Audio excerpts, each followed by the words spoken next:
मतदारसंघाचे निरीक्षक आदरणीय रेखाताई चौधरी मॅडम, त्याचप्रमाणे आपले जिल्हाध्यक्ष वाघ साहेब, आदरणीय आमदार कानडे साहेब, मधुभाऊ नवले साहेब आणि सर्व जिल्ह्यातील पदाधिकारी, प्रत्येक तालुक्यातून आले सर्व तालुकाध्यक्ष, जिल्हा काँग्रेस कमिटीची बॉडी या ठिकाणी उपस्थित आहे. शिर्डी लोकसभा म्हणजे उत्तरेचे सर्व पदाधिकारी या ठिकाणी उपस्थित झाले. मी सगळ्यांच्या संगमनेर तालुका काँग्रेस कमिटीच्या वतीने स्वागत करतो आणि आदरणीय भाऊंना विनंती करतो की भाऊ आपण प्रस्ताव करा.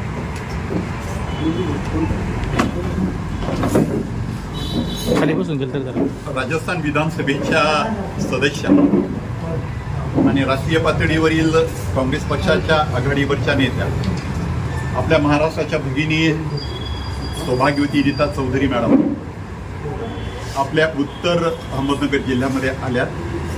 आपल्याशी त्यांचं एक वेगळं नातं आता जोडलं गेलं आहे की पक्षाच्या केंद्रीय पातळीवरून निरीक्षक म्हणून त्या या ठिकाणी आपलं प्रतिनिधित्व आपल्या सर्वांसमोर करणार. प्रत्येक विधानसभा मतदारसंघाची माहिती ते घेत आहेत आणि त्या विधानसभा मतदारसंघाच्या अनुषंगाने सर्वच बाबी, पक्षाची संघटनात्मक बाब असो, विधानसभेची पूर्वतयारी असो आणि विशेष करून PLAना एक विशेष प्रशिक्षण देणं, बूथ लेवलवर जे काम आपल्याला करायचं आहे त्या कामाच्या बद्दलची सविस्तर माहिती सादर करणं हे त्यांचं प्रमुख काम आहे. जयंत वाघ साहेब यांनी प्रयत्न करून या सर्वांना आज आपणा सगळ्यांच्या समोर इथे संगमनेरमध्ये पत्रकार परिषदेला आमंत्रित केलंय. पक्षाचे सर्वच देश पातळीवर, राज्य पातळीवर आणि जिल्हा पातळीवर काम करणारे नेतेगण आहेत. आमदार लहू कानडे साहेब आहेत, जयंतजी वाघ साहेब आहेत, अहमदनगर जिल्हा महिला काँग्रेसच्या अध्यक्षा लताताई डांगे आहेत, शेजारी सचिन जुगर आहेत, इकडे हेमंतजी ओगले आहेत, पाठीमागं करण आहेत. सर्वच नेतेगण आणि इगतपुरी तालुक्यातून, इगतपुरी त्र्यंबक तालुक्यामधून उमेदवारी मिळावी या अपेक्षेनं पक्षाकडे विनंती करतायत, सारखा पाठपुरावा करतायत. त्या अनिताताई घारे यांचं आपल्याशी जे वेगळं नातं आहे ते असं आहे की त्या माहेरवासीन आहेत, सासर आपल्या माहेरवासीन आहे. अकोले विधानसभा मतदारसंघाचे पहिले आमदार होते गोपाळराव भांगरे, त्यांच्या त्या नात आहे. असा सर्वांचा एक थोडक्यात परिचय मी आपल्या सर्वांना करून दिला. मी आपला सर्वांचं, सर्व पत्रकार बांधवांचं मी स्वागत करतो आणि पत्रकार परिषदेला सुरुवात व्हावी. आपण सर्वांचं स्वागत करतो. लोग जानते हैं चुनाव घोषित हो गए हैं और आज का हम लोगों ने एक प्रेस कॉन्फ्रेंस का कार्यक्रम रखा है और इस कॉन्फ्रेंस में उद्देश्य ये रहा है कि महाराष्ट्र के अंदर विगत 5 सालों के अंदर जो स्थिति रही है प्रदेश की, उसके संबंध के अंदर आप लोगों को एक हम लोग यहाँ पे एक ब्रोशर का विमोचन करेंगे. इसका ये आप लोगों के बीच में है और इसके अंदर जो फेलियर रहा है सरकार का हर स्तर के ऊपर, हर वर्ग के लिए, उसके बारे में इसके अंदर विस्तार से लिखा हुआ है और आज आप लोगों को भी दिया जाएगा और हमारे जो तमाम ब्लॉक अध्यक्ष हैं, फिर उसके बाद में हमारे जो PLA हैं, उन सबको दिया जाएगा.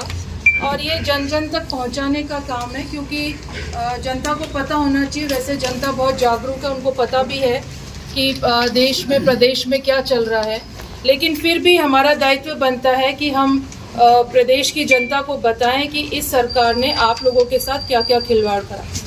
सबसे पहले तो साथियों, हमारा महाराष्ट्र का जो सबसे नाम जाना जाता है वो हमारे छत्रपति शिवाजी महाराज के नाम से पहचाना जाता है महाराष्ट्र, और उनकी आन और बान और शान के लिए यहाँ पे लोग मर मिटने को तैयार होते हैं. वो हमारी आन बान शान है. जिस तरीके से BJP की गठबंधन की सरकार ने उनके साथ एक खिलवाड़ करा, उनका मजाक उड़ाया, और मजाक इस स्तर तक, अहंकार देखिए आप कि मोदी जी की तुलना शिवाजी महाराज से कर रहे हैं और ये कहकर किया जा रहा है कि मोदी जी की तुलना इसलिए शिवाजी महाराज का सम्मान बढ़ रहा है.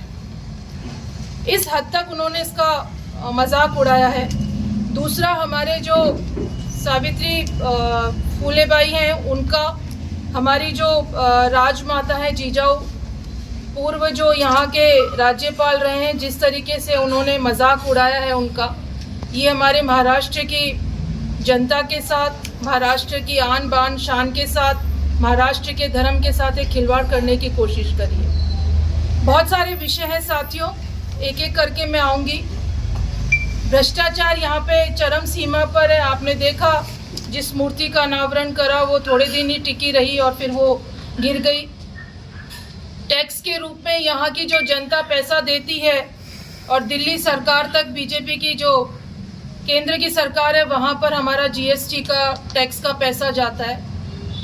अगर हम 100 रुपये दे रहे हैं तो हमारे पास लौट कर महाराष्ट्र के अंदर 7 रुपये आते हैं। मैं घूमी हूँ हमारे इसमें शिरडी लोकसभा के अंदर, सड़कों की हालत बहुत ख़राब है, पीने का पानी नहीं है, किसानों की समस्याएं हैं, महिलाओं की समस्याएं हैं और उन समस्याओं पे ध्यान नहीं दे रहे हैं। कमीशन का खेल उच्च स्तर पर यहाँ पर चल रहा है। किसान बेहाल हैं, आत्महत्या करने पे मजबूर हैं। आप देख लें, इस डॉक्यूमेंट के अंदर हैं 20,000 किसानों ने आत्महत्या करी। आप मान लें कि हर दिन 7 किसान आत्महत्या करता है। निर्यात जो है वो उस पर प्रतिबंध लगा दिया और निर्यात पे शुल्क इतना लगा दिया कि हमारे जो किसान हैं उनके लिए वो चीज़ असहनीय है और इसलिए वो आत्महत्या करने पे मजबूर हैं। फसलों का नुकसान होता है तो उनको मुआवजा नहीं मिलता है। साथियों, अपराध यहाँ पर दिन भर दिन बढ़ता जा रहा है। अभी थोड़े दिन पहले सिद्दीकी जी के साथ हुआ, सड़कों पे महिलाओं के साथ अपराध बढ़ रहा है, बच्चों के साथ अपराध इस कदर बढ़ रहा है कि महाराष्ट्र देश के अंदर 1 नंबर पर आ गया है बाल अपराध के अंदर। बच्चों के प्रति अपराध बढ़ रहा है, बाल अपराध बढ़ रहा है, लेकिन यहाँ की सरकार आँख और कान को बंद करके बैठी है। और जो इस अपराध में शामिल है उनको यहाँ पर सपोर्ट किया जाता है। हम देख रहे हैं पूरे देश के अंदर किसान धरने पर बैठी, हमारी पहलवान बेटियां धरने पर बैठी और जिन कारण बैठी उनको प्रोटेक्ट कर रही थी केंद्र की सरकार। बेरोजगारी इस हद तक बढ़ गई है, यहाँ पे जो बड़े उद्योग धंधे थे उनको गुजरात ले जाने का काम करा। यहाँ पे जो हमारे युवा हैं उनके सपनों को चकनाचूर करने का काम चल रहा है। तो बहुत सारे ऐसे मुद्दे हैं। चुनाव में आने से पहले उन्होंने जो सब्ज बाग दिखाए थे, सपने दिखाए थे, यहाँ के युवाओं को, यहाँ के किसानों को, यहाँ के बच्चों को, यहाँ की महिलाओं को, एक भी धरातल पर हम जब जाते हैं तो धरातल पे कहीं पे भी वो काम दिखाई नहीं देता। तो आज आप लोगों को यहाँ बुलाने का यही उद्देश्य था कि हम लोगों ने एक चार्जशीट तैयार करी है, उसका आज एक विमोचन है, उसकी प्रति भी आपको दी जाएगी। और हम चाहते हैं कि कम से कम आप लोगों का साथ रहे, सच्चाई के साथ आप लोग खड़े रहें, ये उम्मीद लेकर आज ये प्रेस कॉन्फ्रेंस यहाँ पर हुई है। बाकी अध्यक्ष जी आपसे बताएंगे।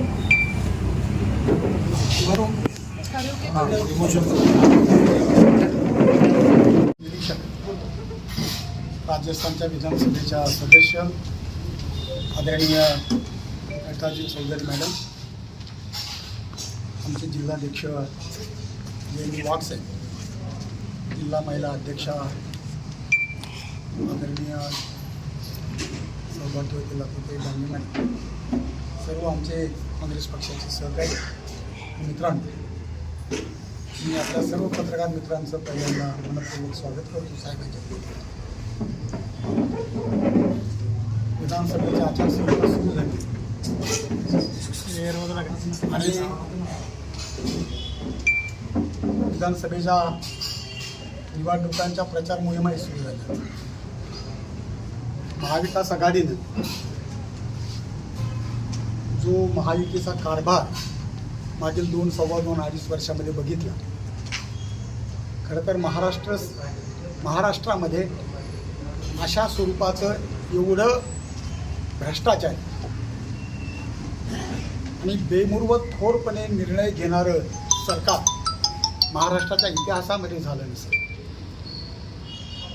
त्याची झलक मायबाप मतदारापर्यंत पोहोचवण्यासाठी महाविकास आघाडीनं हा गद्दाराचा पंचनामा आणि सोबत त्यांच्या दुष्कृत्यांची थोडीशी उजळणी या पॅम्पलेटमध्ये केलेली आहे। कॅम्पेनमध्ये आम्ही विस्तारानं या सर्व गोष्टींच्यावर बोलू।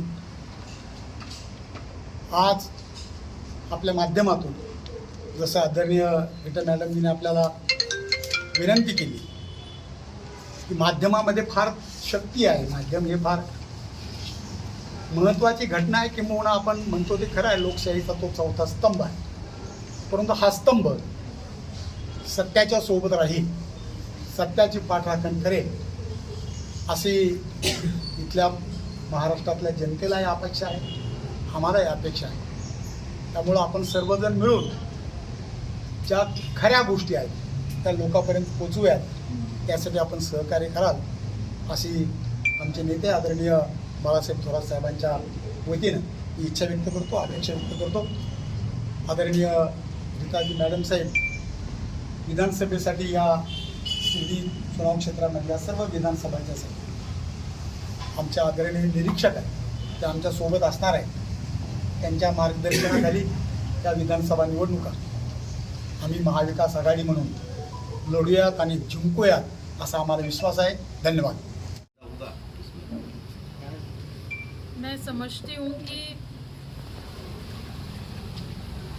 जनता बहुत समझदार हो गई है, वो अपने हथकंडे सारे अपनाते हैं, हम लोग देख रहे हैं हर चुनाव के अंदर. लेकिन मुख्य मुद्दा जो है वो बेरोज़गारी का, भ्रष्टाचार का यहाँ पे सबसे ज़्यादा है. और आने वाले टाइम में हमारे जो बच्चे हैं, जो युवा साथी हैं, वो क्या करेंगे, ये एक सोचने का विषय है. तो मुख्य मुद्दे से हटके अगर हम इन छोटे छोटे जो दे देते हैं हाथ के अंदर रेवड़ी बांटने का जो काम करते हैं, उससे कुछ होने वाला नहीं है. यहाँ की जनता बहुत समझदार है. मैं लगातार लोगों से मिल रही हूँ. इस बार सबने मन बना रखा है कि इस सरकार को जवाब देना है. बाला साहब थोरात का नाम मुख्यमंत्री पद के तौर पर सामने आ रहा है, इस पर आपकी क्या राय है? देखो, बाला साहब जी अच्छे आदमी हैं, उनका अनुभव है, लेकिन अभी मुख्य मुद्दा है चुनाव का. पहले चुनाव जीतना है, सरकार बनानी है, और जो हमारी केंद्र के अंदर हमारे जो नेता हैं, हमारे अध्यक्ष जी हैं, और यहाँ के जो जीते हुए उम्मीदवार होंगे वो लोग तय करेंगे. हमारा विषय इतना ही है कि आज हम लोग चुनाव में जा रहे हैं पूरी तैयारी के साथ, और जो यहाँ के लोग जिस पीड़ा से पीड़ित हैं, उनको लोगों को कुछ को पता नहीं है कि क्या चल रहा है. तो आपके ज़रिए हम लोग जो प्रदेश की सरकार, वर्तमान सरकार किस तरीके से काम कर रही है, वो एक लेखा जोखा लेकर हम आप लोगों के सामने आए, और आपके मार्फत हम लोग जनता के बीच में जा रहे हैं. अभी मीटिंग चल रही है, कमेटी बनाई गई है, 1-2 दिन में फैसला हो जाएगा. अभी तो जो हमारा गठबंधन है, किसको कितनी सीट जाती है, उसके बाद उम्मीदवार का जल्दी घोषणा हो जाएगी.